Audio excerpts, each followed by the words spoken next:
حضرات گرامی قدر، اللہ تعالیٰ نے سورہ عنکبوت میں ارشاد فرمایا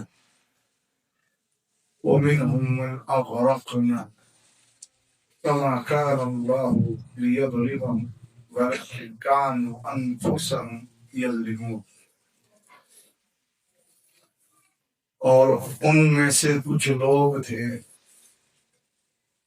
جن کو ہم نے ڈبو دیا۔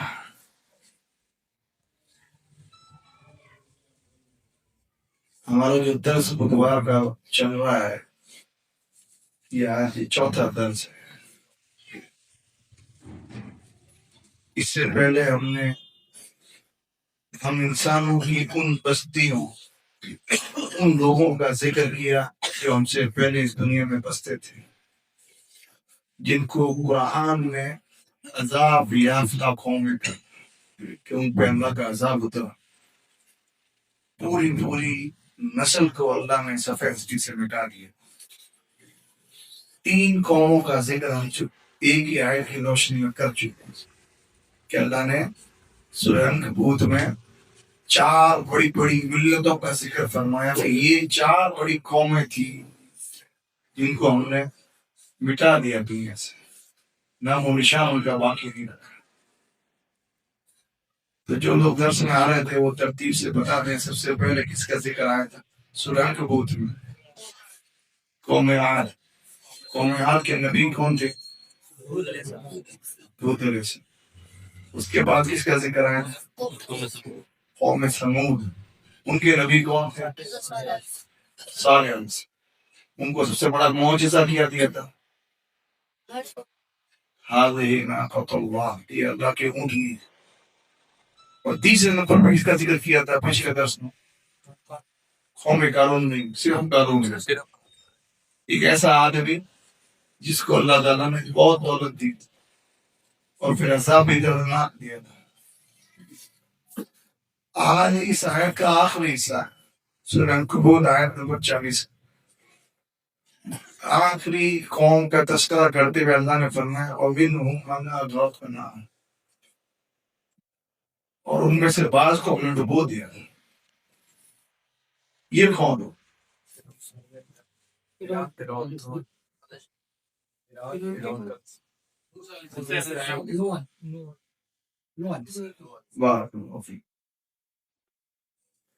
سب سے پہلی قوم جس نے اللہ کے عذاب کو اپنی آنکھوں سے دیکھا اترتے ہوئے۔ دیکھیے 4 قوموں کا تذکرہ ہے، ان میں سے 2-3 قوم ایسی تھی جن کو مشترکہ ایک ایسا عذاب دیا۔ فرعون کو بھی اللہ نے ڈبو کے مارا، یہ بھی جواب صحیح ہے، لیکن اس کا تذکرہ ضمن آ چکا۔ یہاں تذکرہ کرنا مقصود ہے انسانوں کا پہلا طبقہ جس نے اللہ کے عذاب کو اپنی آنکھ سے دیکھا۔ سورہ ہود کی اتنی آیتیں میں نے پڑھنے کے مجھے 2 مقصد تھا، ایک تو انشاءاللہ اس کی تشریح بھی کر دیں گے۔ سورہ ہود کی غالباً آیت پر 35 سے شروع ہو کے یہ 42-47 تک کی آیتیں پڑھی۔ اور دوسرا مقصد کہ لوگ آئے گئی تو قرآن کی تلاوت کرنے کا وقت مل جائے۔ حضرت نوح علیہ السلام دنیا میں اللہ کے پہلے پیغمبر، مسلم کی جو حدیث شفا سواری کہ قیامت کے دن لوگ جائیں گے نبیوں کے پاس، کیا کہنے جائیں گے؟ شفائی سے کس بات کی بتائیں؟ عقیدے کی بات ہے، بنیادی معلومات ہونی چاہیے۔ قیامت قائم ہوگی، دنیا ختم ہوگی، حساب و کتاب شروع کیا جائے گا، سب پیشی ہوگی، لوگوں کی بڑی پیشی اللہ کے سامنے۔ تو انسانی نسل نبیوں کے در پہ جائے گی، نبیوں کے پاس آئے گی۔ کیوں؟ کیا کہیں؟ کس بات کی سفارش کی؟ نہیں، کس بات کی سفارش کر رہا سی؟ لوگ کہیں گے جا کے نبیوں سے سب سے پہلے آدم علیہ السلام کے بعد ہے۔ لمبی حدیث ہے، میں 100 کو بتا رہا ہوں۔ آدم علیہ السلام کے بعد ابراہیم علیہ السلام کے پاس جائیں گے، نوح علیہ السلام کے پاس جائیں گے، سیدنا عیسیٰ علیہ الصلوۃ والتسلیم کے پاس جائیں گے. 4 کا تذکرہ مجھے یاد. کیا کہیں گے کہ آپ اللہ سے دعا کریں، سفارش کریں، اللہ حساب و کتاب شروع کرتے. حساب و کتاب اپنے آپ میں بڑی چیز ہے کہ پکڑے گئے تو اللہ پوچھے گا کیا کر کے آئے ہو. یہ اپنے آپ میں بڑا خطرناک مرحلہ ہے. اس مرحلے کو یاد کر کے سیدہ عائشہ رو دی اور بڑے بڑے صحابہ روتے تھے. اللہ پوچھے گا، اس منظر کو یاد کر کے روتے تھے. کیوں کہ اللہ کے نبی کا اللہ نے کسی سے یہ پوچھ لیا نا یہ کیوں کیا نا، تو پھر اس کا کوئی چھٹکارا نہیں ہے. آسان حساب کا مطلب یہ ہے اللہ حساب ہی نہیں دے. اللہ پوچھے گی، بس گناہ میں پردہ ڈال دے اور جنت میں داخل کر. اللہ ہم لوگوں کو شامل کر دے. قیامت کا دن اتنا دردناک ہوگا، اتنا سخت ہوگا، لوگ قیامت کی سختی دیکھ کے سوچیں گے یہ سب سے بڑا عذاب ہی ہے، جبکہ ابھی جہنم باقی ہے. جہنم کو 70,000 لگاموں سے جکڑا گیا. ایک لگام کو 70,000 فرشتے کھینچ کے خالی میدان محشر میں اس جگہ جہاں حساب ہوگا وہاں لے کے آئیں گے. جہنم دکھائی جائے گی دور سے، بندھا ہوا شیر کس طریقے سے شکایت کی طرف بھوکا لپکتا ہے. جہنم انسان کو بھینسے لپکے. انسان اس منظر کو دیکھ کے کہے گا کہ لوگ پسینے میں ڈبکیاں دے رہے ہیں، سورج سر پر ہے، جہنم سامنے دہاڑ رہی ہے. نبیوں سے کہیں گے آپ جا کے اللہ سے سفارش کر دیں کہ اللہ تعالیٰ حساب و کتاب شروع کر دیں تاکہ قیامت کے عذاب سے تو بچیں، بھلی جہنم میں ڈال دیں. یہ ہوگی پہلی سفارش. اس حدیث کے اندر ذکر کہ اللہ کے نبی نوح کے پاس جب لوگ جائیں گے تو لوگ کہیں گے حضرت نوح آپ دنیا میں اللہ کے پہلے رسول ہیں. تو سارے پیغمبر بڑا کر دیں گے، کوئی نبی مجھے پیش کرے. سب ایک کے بعد محمد مصطفیٰ صلی اللہ علیہ وسلم. آج حبیب خدا کے سوا کوئی کہ جو اللہ سے کلام بھی کرے. سب نبی منع کر دیں گے. ہمارے نبی یا ماں کے لال نبیوں کے سردار جب امت ان کے پاس جائے گی تو آپ منع نہیں کریں، آپ تو پیش نہیں کریں. اب فوراً اللہ کے دربار میں پہنچیں گے اور سجدے میں سر گرا دیں گے. خود کہتے ہیں جب تک اللہ چاہے گا سجدے میں رہوں گا، اور میرے دل میں اللہ ایسے کلمات ڈال دے گا اپنی تعریف کے کہ ایسی تعریف اللہ کی آج تک کسی نے نہیں. خود اللہ کہے گا یا محمد الفارس، محمد صلی اللہ علیہ وسلم آپ سر اٹھائیے اور آپ مانگیے، آپ کو دیا جائے گا. آپ سفارش کیجیے، آپ کی سفارش قبول کی جائے. یقین جانے ہمارے نبی کا مرتبہ اس حدیث سے پتہ چلتا ہے، اور اللہ سے رشتہ محمد مصطفیٰ کا کیسا تھا یہ پتہ چلتا ہے. انسانوں کے باپ آدم منع کر رہے ہیں، آدم انسانی نوح منع کر رہے ہیں، اللہ کا کلمہ عیسیٰ منع کر رہے ہیں، کلیم اللہ موسیٰ منع کر رہے ہیں، خلیل اللہ ابراہیم منع کر رہے ہیں. اکیلے محمد مصطفیٰ ہے جو ایک ذوق کہہ دیجیے یا ایک امید اور پختہ ارادہ کہہ دیجیے اللہ کے تعلق، اللہ سے تعلق کی بنا پر کہ نبی نہیں بنانے گئے. مجھے امید اللہ میری بات نہیں چاہ رہی، کیونکہ اللہ نے دنیا میں کہہ رکھا اے نبی آپ کو. جب ہم ہو رہے تھے ایک موقع پر نماز کے دوران اللہ نے جبریل کو بھیجا. جبریل پوچھو میرے نبی کیوں رو رہے ہیں؟ جبریل آئے اللہ کے نبی سے پوچھا، اللہ تعالیٰ پوچھا آپ رو کیوں رہے؟ اس وقت اللہ کے نبی نے کہا میری امت کا کیا ہوا ہے. جبریل جا کے رب العالمین کو کہیں گے اپنی امت کی فکر میں رو رہا ہے. اس وقت جو کلمہ کہا تھا یقین مانی ہم کو دینا رکھی تھی، وہ بہت بڑی آس ہے. اگر ہماری سچی وفاداری ہے محمد رسول اللہ سے اور اگر سچی پیروی کرتے ہیں ہم نبی کی، نبی سے سچا پیار کرتے ہیں اور نبی کی سنتوں پر عمل کا پختہ ارادہ ہے، نبی کے سوا کسی کو پیشوا اور امام نہیں مانتے. نبی کی ہر ادا کو کاپی کرنے کی خواہش ہے اور پوری زندگی رسول اللہ صلی اللہ علیہ وسلم کے پیروی کا عزم ہے. تو ایسے لوگوں ایسے گنہگاروں کے لیے اس بات میں بڑی تسلی ہے کہ اللہ تعالیٰ نے جبریل سے کہا کہ تاکہ میرے نبی سے کہہ دو کہ میں آپ کی امت کے تعلق سے آپ کو ناراض نہیں کروں، آپ کو خوش کریں گے. تو وہ نبی کیوں نہیں جائے قیامت کی اللہ کے پاس؟ جائیں گے، سجدہ کریں گے، اللہ تعالیٰ سے اٹھوائے گا، یا محمد ارفع رأسک کے ساتھ، یا محمد سے اٹھائیے، مانگیے، دیا جائے گا، سفارش کیجیے، سفارش قبول کی جائے گی. تب حساب کتاب شروع. یہ ہمارا موضوع سے ہٹ کے بات چلی گئی نہیں چاہتے ہوئے بھی، کیونکہ اپنے آپ میں یہ موضوع تو بڑا لمبا ہے. بیٹھیں گے آپ لوگ.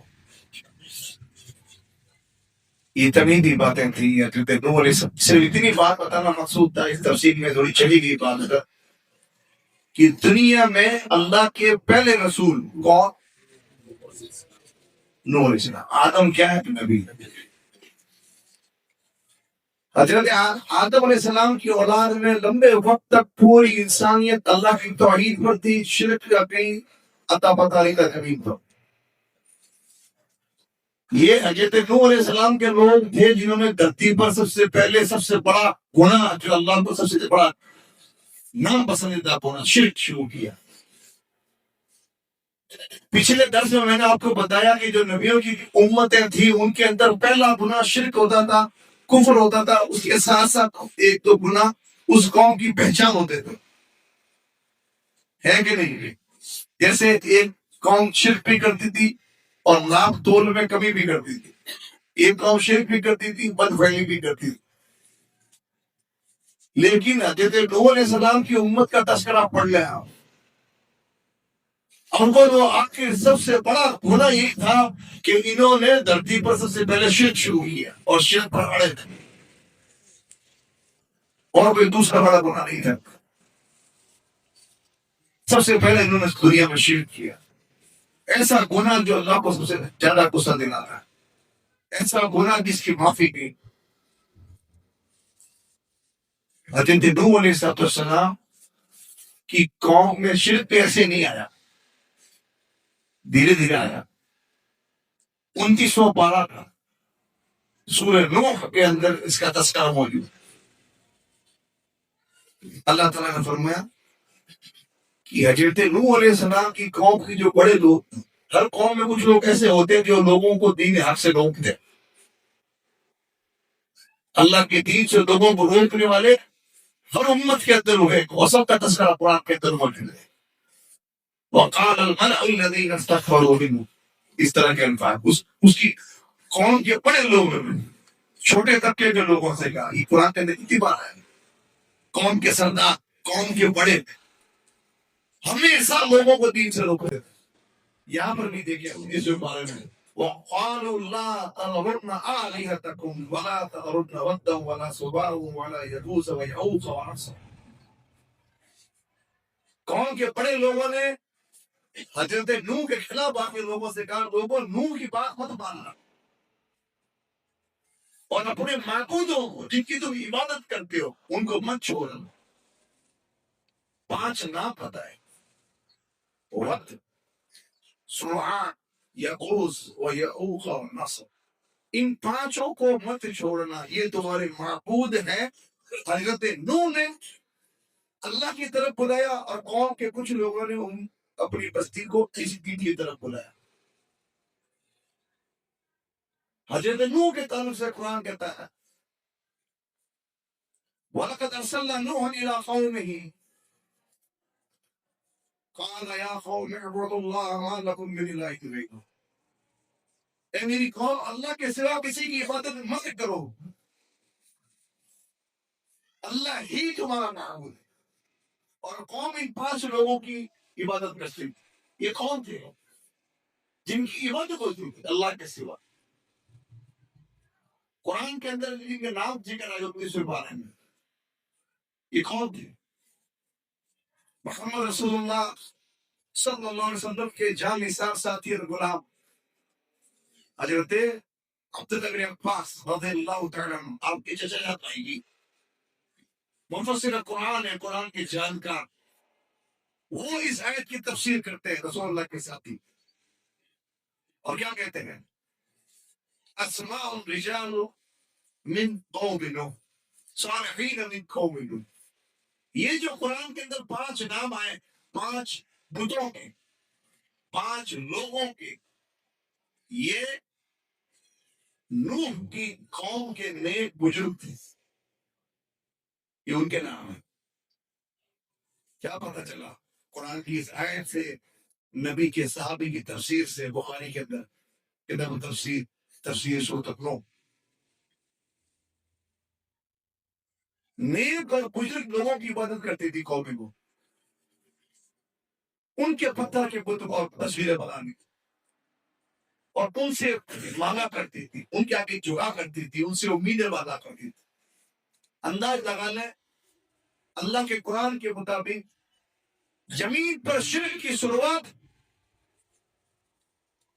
بزرگوں کی اندھی عقیدت ہے.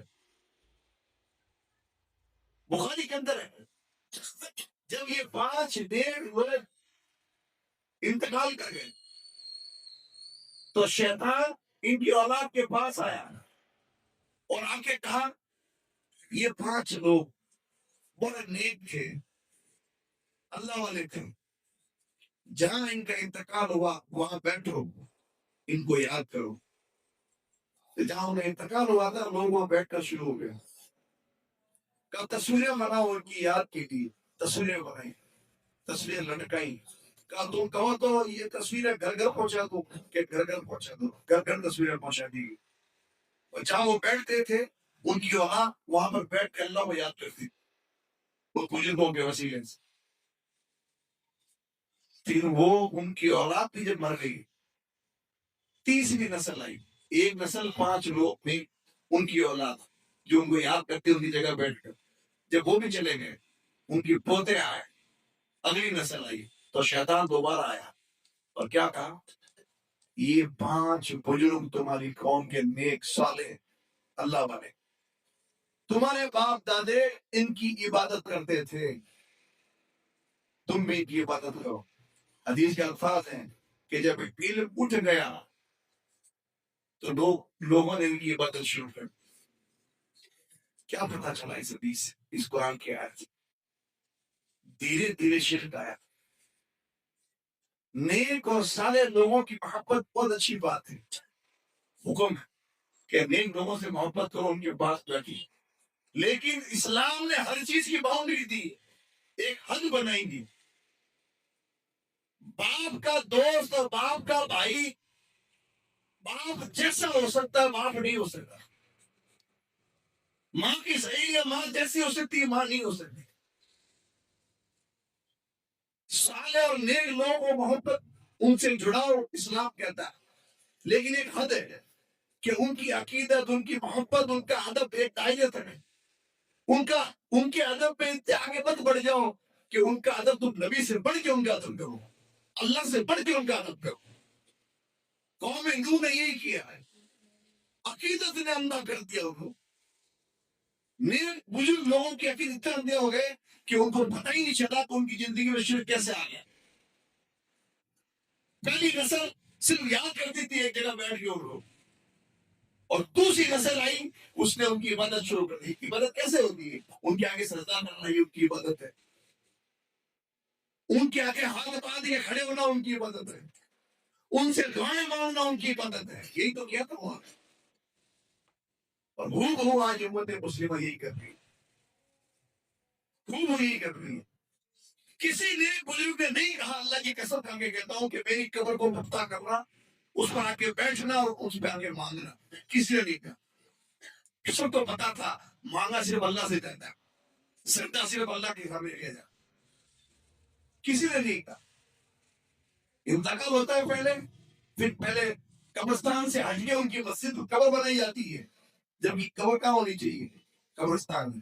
قبرستان سے ہٹ کے ان کی قبر بنائی جاتی ہے، پھر 2-4 سال بعد اس کی قبر کو پختہ کیا جاتا ہے. پھر 2-4 سال بعد اس پر ایک کمرہ بنایا جاتا ہے، پھر اس پر گنبد آتا ہے، اور پھر وہاں پر میلے اور ٹھیلے اور شروع ہو جاتے ہیں، اور وہاں لوگ پھیرے بولنا شروع کر دیتے ہیں۔ ایسے ہی جیسے قوم نوح کے اندر شرک آیا، ایسے ہی امت مسلمہ کے اندر شرک آ رہا ہے۔ قرآن پڑھ کے دیکھ لیجیے، حدیث پڑھ کے دیکھ لیجیے، پتہ چل جائے گا۔ عقیدت، ادب و احترام، حد سے آگے بڑھنے پر آدمی کو گناہ کے اندر لے جاتا ہے۔ ہم نے دیکھا ایک شخص ایک پیر سے محبت کرتا ہے، اچھی بات ہے، نیک ہے، محبت کرنی بھی چاہیے، ان سے دعائیں کروانی چاہیے، تاکہ ان سے ادب سے بیٹھنا چاہیے ان کے پاس میں۔ لیکن ہم نے ایک آدمی کو دیکھا کہ پیر کی جوتیاں اٹھا کر سر پر رکھتے اسے، اور اس کے سر میں ٹوپی بھی تھی۔ ٹوپی کے نام پہ کتنا جھگڑا ہوتا ہے۔ سر ڈھکنا سنت رسول ہے، آپ نے سر کو ڈھکا نبی کی سنت سمجھ کر، نبی کی سنت پر پیر کی پگڑی، یہ کیسا لوگ؟ اب محبت میں ادب میں اتنے آگے بڑھ گئے کہ ان کو پتہ ہی نہیں چل رہا ہے کہ اس ادب میں نبی کی توہین ہو رہی ہے، اور اس ادب میں اللہ کی توہین ہو رہی ہے۔ ایسے نام دے دیے ان کو جو نام اللہ کے دیں، مشکل کشا، غریب نواز، غوث اعظم، کیا ترجمہ ہے، کیا معنی، ہر بار بتاتا ہوں۔ داتا کون ہے داتا؟ اس طریقے سے عقید، اسی لیے دیکھیے میرے نبی نے کتاب، میں جو بات کہوں گا آپ کو، دنیا کی کسی مدرسے میں چلے جائیں، آپ بڑے عیساقیہ چلے جائیں، عربیہ چلے جائیں، کہیں چلے جائیں، اللہ کی جان سے امید ہے وہ وہاں اس مدرسے میں رکھی کتاب سے نکال کے دیکھو نبی نے کیوں کہا۔ بخاری کی حدیث ہے، لا تطرونی کما اطرت النصارى ابن مریم، اے لوگوں مجھے حد سے آگے مت بڑھانا، مجھے حد سے آگے مت بڑھانا، میں اللہ کا بندہ ہوں، مجھے اللہ کا بندہ کہنا یا اس کا رسول کہنا۔ ہمارے نبی نے یہ بات کیوں کہی، محمد رسول اللہ نے صلی اللہ علیہ وسلم، کیوں کہی کہ مجھے حد سے آگے مت بڑھانا؟ کیوں؟ آپ کو پتا تھا، اللہ نے بتا دیا، پچھلی قومیں، پچھلے لوگ ایسے ہی گمراہ ہوئے، اور حضور نے مثال کس کی دی؟ عیسیٰ علیہ السلام کی۔ جیسے عیسائیوں نے عیسیٰ کو حد سے آگے بڑھا دیا، مجھے حد سے آگے مت بڑھا۔ عیسائیوں نے کیا کیا؟ عیسیٰ کو کیا کہا؟ ابن اللہ، اللہ کا بیٹا۔ اللہ کتنا غصہ ہوتا ہے اس میں، تقاط السماوات يتفطرن منه وتنشق الارض وتخير الجبال هكذا ان دعوا للرحمن ولدا، زمین ٹوٹ جائے، آسمان ریزہ ریزہ ہو جائے، پہاڑ شک ہو جائے، انہوں نے اللہ کا بیٹا قرار دی۔ اللہ کہتا ہے کہ مجھے گالی دیتا ہے انسان جب کوئی یہ کہتا ہے کہ اللہ کا بیٹا ہے۔ عیسائیوں نے ایک فرقے نے کہا عیسیٰ ابن اللہ، ایک فرقے نے کہا ذالک من ثلاث، 3 خداؤں میں سے ایک خدا۔ الگ الگ فرقوں کے الگ الگ، اللہ کی رسی قرآن، اللہ کی کتاب چھوڑ دی، فرقے میں پڑھ گئے۔ جیسے عیسائیوں نے عیسیٰ کو، مریم کے بیٹے کو آگے بڑھایا حد سے، مجھے مت بڑھانا، یہ نبی نے فرمایا۔ ہم یہ کہتے ہیں اللہ نے جس کو جو مرتبہ دیا ہے، اللہ کی قسم اس مرتبے کو دل میں اتار لو۔ ایک عام مسلمان ایک اللہ کے ولی ایسا نہیں ہو سکتا، اس کے قدموں کی دھول کے بعد ہم خواجہ معین چشتی کے قدموں کی دھول کے برابر ہوئی رحمۃ اللہ تعالیٰ، ہم شیخ عبد القادر جیلانی کے دھول کے قدموں کے برابر ہوئے۔ ایک عام انسان، ایک عام مسلمان ولی کے برابر نہیں ہو سکتا۔ ایک ولی کسی صحابی کے برابر، کیونکہ صحابی نے حضور کو دیکھا، کوئی ولی صحابی کے برابر نہیں ہو سکتا۔ کوئی صحابی 4 یار کے برابر، 4 یار کون ہے حضور کے؟ ابوبکر، عمر، عثمان اور علی، کوئی صحابی 4 کے برابر نہیں ہو سکتا۔ اور یہ 3 صدیق اکبر جناب ابوبکر صدیق رضی اللہ تعالیٰ عنہ کے برابر نہیں ہو سکتے۔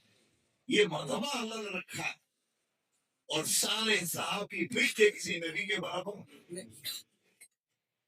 کوئی صحابی نبی کے برابر ہو سکتا ہے کہ نہیں؟ اور سارے نبی مل کر محمد مصطفیٰ کی بلاغت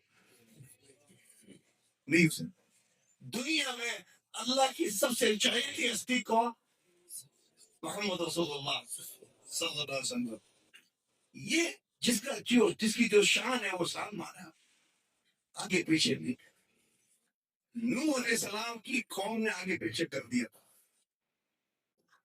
عقیدت میں، نسلاً بعد نسلاً دھیرے دھیرے علم اٹھا، شرک تاکید ہو گیا، اور چونکہ شروعات شرک کی اس قوم نے کی تھی، اس لیے عذاب بھی ان پر زبردست طریقے سے آیا۔ عذاب آیا بھی کیسے اور کب؟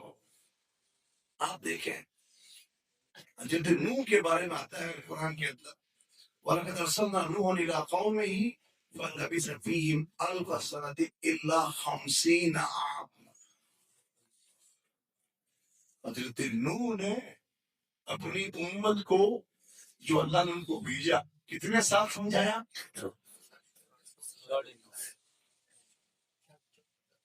1000 کم 50 سال، 950 سال تک۔ قال رب إني دعوت قومي ليلا ونهارا، اللہ میں نے میری قوم کو دن اور رات سمجھایا۔ فلم يزدهم دعائي إلا فرارا وإني كلما دعوتهم لتغفر لهم جعلوا أصابعهم في آذانهم واستغشوا ثيابهم وأصروا واستكبروا استكبارا۔ اے اللہ میں نے میری قوم کو صبح شام دن رات سمجھایا، اعلانیہ کھل کر سمجھایا، چھن چھن کے سمجھایا۔ 950 سال تک اللہ تعالیٰ میں نے یہی لوگوں کو بتایا کہ لوگوں صرف اللہ کی عبادت کرو، اللہ کے سوا تمہارا کوئی معبود نہیں ہے۔ قوم کا رد عمل کیا تھا؟ قوم کا رد عمل کیا تھا؟ اپنے کانوں پر ہاتھ رکھ دیتے تھے اور کپڑے منہ پہ ڈال دیتے تھے اور میری بات کو سنتے ہی نہیں تھے۔ 950 سال تک بھی بندہ اپنی قوم کے اندر کام کرے، قوم سے کتنی محبت ہوگی اس کی؟ دن رات سرًا وعلانیہ لیلا ونہار مسلسل سمجھاتے رہے، مت کرو شرک، مت کرو شرک، مت کرو شرک۔ لیکن قوم نہیں مانی، الٹی دھمکیاں دی، قوم کے بڑوں میں دھمکیاں دی نوح علیہ السلام، ایسا کر دیں گے، ویسا کر دیں گے، مذاق اڑا رہے تھے، ڈراتے تھے، دھمکاتے تھے، نہیں مانا۔ حضرت نوح علیہ السلام کی 3 دعائیں قرآن کے اندر موجود، بڑی سخت الفاظ، بڑے سخت الفاظ اپنی قوم کے تعلق سے اللہ سے کرو۔ پہلی دعا، قال رب ان قومی کذبون، پروردگار میری قوم نے مجھے جھٹلا دیا ہے، مذاق اڑا رہی ہے، یہ مجھے کہہ رہی ہے کہ تم جھوٹے ہو، اللہ نے تمہیں نبی نہیں بنایا۔ فافتح بینی وبینہم فتحا ونجنی من القوم وہی من المؤمنین، اللہ میرے اور میری قوم کے درمیان فیصلہ کر دے۔ اتنا سمجھا دیا پھر بھی مجھے جھوٹا کہہ رہے ہیں، مجھے غلط کہہ رہے ہیں، اب فیصلہ کر دے میرے اور میری قوم کے درمیان، اور ہاں مجھے اور میرے ساتھ جو ایمان والے ان کو بچا کر، باقی سب کا جھگڑا کر دو۔ یہ پہلی دعا۔ دوسری کہ اللہ تعالیٰ نے خود اشارہ کر کے فرمایا وَأُوحِيَ إِلَىٰ نُوحٍ، اے نوح اب تمہاری قوم کے اندر کوئی ایمان لانے والا نہیں، جو ایمان لائے اب کوئی ایمان نہیں لائے، اور آپ انتظار کریں، اور ان لوگوں کا تم فکر نہ، ان لوگوں پہ عذاب آئے گا، اب آپ غم نہ کرنا، اب ایمان جو لا چکے وہ لا چکے، اب کوئی ایمان نہیں لائے۔ یہ اشارہ ہونے کے بعد اللہ تعالیٰ سے دعا کی کہ اللہ فیصلہ کر مجھے اور میرے ایمان والوں کو بچائے۔ دوسری دعا، ربی مغلوب فانتصر، پروردگار میں کمزور ہوں، میں مغلوب ہوں میری قوم کے مقابلے میں، اے اللہ تو ان کا مقابلہ کر۔ اور تیسری اور سب سے سخت دعا جو نوح علیہ السلام کے نام سے جو صورت ہے اس کے اندر ذکر ہے رب لا تذر على الارض من الكافرين ديارا انك ان تذرهم يضلوا عبادك ولا يلدوا الا فاضلا وكفارا. پروردگار تم ایک بھی کافر کو زمین پہ چلتا پھرتا مت چھوڑنا. اگر تم نے چھوڑ دے گا تو یہ تیرے بندوں کو گمراہ کریں گے اور ان کی نسلوں میں بھی سوائے فاسق اور فاجر اور کافر کی کوئی پیدا نہیں ہوگا. اب ایک بھی کافر کو مت چھوڑ. یہ تین دعائیں ہونے کے فوراً بعد اللہ تعالیٰ نے اشارہ کر دیا کہ اب یہ نہیں بچنے والے. کیونکہ کوئی پیغمبر اگر اپنی قوم کے خلاف بد دعا کر دے تب اللہ تعالیٰ کسی کو نہیں چھوڑ. ایک کافر مت چھوڑنا زمین پہ چلتا پھر. ایک کافر. کیا خیال ہے نوح علیہ السلام کی اس ترجیح پر کیا جواب آیا؟ بڑا سخت جواب اللہ کی طرف سے. بڑا سخت جواب.